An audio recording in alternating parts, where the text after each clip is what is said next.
साथियों, आज अखिल भारतीय कांग्रेस कमेटी के 136वें स्थापना दिवस के अवसर पर आप सबको बहुत बहुत बधाई और शुभकामनाएं देना चाहती हूं। आज हमारी पार्टी के लिए चुनौतीपूर्ण समय है साथियों, बहुत सीमित संसाधन हैं। उसके बावजूद आप सबकी निष्ठा और समर्पण भाव को मैं प्रणाम करती हूं, नमन करती हूं। साथियों, आज एक नैरेटिव देश के अंदर तैयार किया जा रहा है कि you can not question the ruling party, you can not question the prime minister. आज फिरका परस्त ताकतों ने, फांसीवादी ताकतों ने सभी स्वायत्त संस्थानों पर कब्जा कर लिया है और विरोधी स्वरों को कुचला जा रहा है, उनको राष्ट्रद्रोही कहा जा रहा है।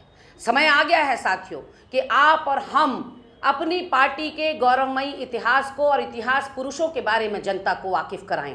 हम बताएं कि हमारे कैसे दो प्रधानमंत्रियों ने इस देश के लिए अपने प्राण निछावर कर दिए, उनके शरीर शत विक्षत छिन्न भिन्न पड़े हुए थे, किस तरह से एक नक्सलवादी हमले में हमने अपनी पूरी लीडरशिप खो दी। आज ये हमको बलिदान का मतलब, कुर्बानी का मतलब समझाएंगे, आज ये हमको राष्ट्रवाद का मतलब समझाएंगे। आइए साथियों, इनको बताएं कि 1950 में पहला IIT इस देश को देने वाली पार्टी, 1956 में पहला एम्स इस देश को देने वाली पार्टी, और उसके बाद तो सिलसिला जैसे रुका ही नहीं। पिछले 6 सालों में साथियों कुछ आपको इस देश को न स्वास्थ्य सेवाओं में, न शिक्षण संस्थाओं में देखने को मिला होगा। आइए साथियों, जनता को बताएं कि जब जब पंचशील की बात होगी, जब जब धर्मनिरपेक्षता की जड़ों को मजबूत करने की बात होगी, जब जब संविधान और लोकतंत्र की जड़ों को मजबूत करने की बात होगी, जब जब सामाजिक समरसता को मजबूत करने की बात होगी, तो पंडित जवाहरलाल नेहरू का नाम लेना पड़ेगा। जब जब जय जवान जय किसान का नारा लगेगा, तो लाल बहादुर शास्त्री जी को याद करना पड़ेगा।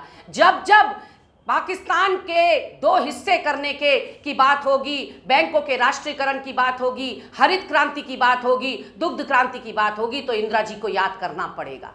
जब जब आधुनिकीकरण की बात होगी, जब जब सूचना क्रांति की बात होगी, तो राजीव जी को याद करना पड़ेगा। जब जब अर्थशास्त्री की बात होगी, इस देश को, अर्थ व्यवस्था को मंदी में जाने से बचाने की बात होगी, तो मनमोहन सिंह जी को याद करना पड़ेगा। जब जब त्याग और बलिदान की प्रतिमूर्ति की बात होगी, तो इतिहास में भी सुनहरे पन्नों में सोनिया जी का नाम लिखा जाएगा कि सर्वोच्च पद को त्यागने वाली वो महिला, आज उनको याद करने का दिन है। मैं आपको बताना चाहती हूँ साथियों कि आइए, आज देश को बताने की जरूरत है कि जब ये अंग्रेजों की मुखबिरी कर रहे थे, जो सत्ताधारी दल के लोग हैं, उस वक्त कांग्रेस पार्टी अंग्रेजों से लोहा लेने का काम कर रही थी। मैं अंत में इस स्थापना दिवस को अपने किसान भाइयों को, अपने अन्नदाताओं को समर्पित करना चाहती हूं और कहना चाहती हूं कि आपने इस देश को बता दिया कि एकजुटता से और पूरी प्रतिस्पर्धा से अगर बात की जाए, तो कोई भी अहंकारी सरकार को घुटनों पर लाया जा सकता है। पुनः आपको 136वें स्थापना दिवस की बधाई, शुभकामनाओं के साथ विदा लेती हूं साथियों। जय हिंद, जय कांग्रेस।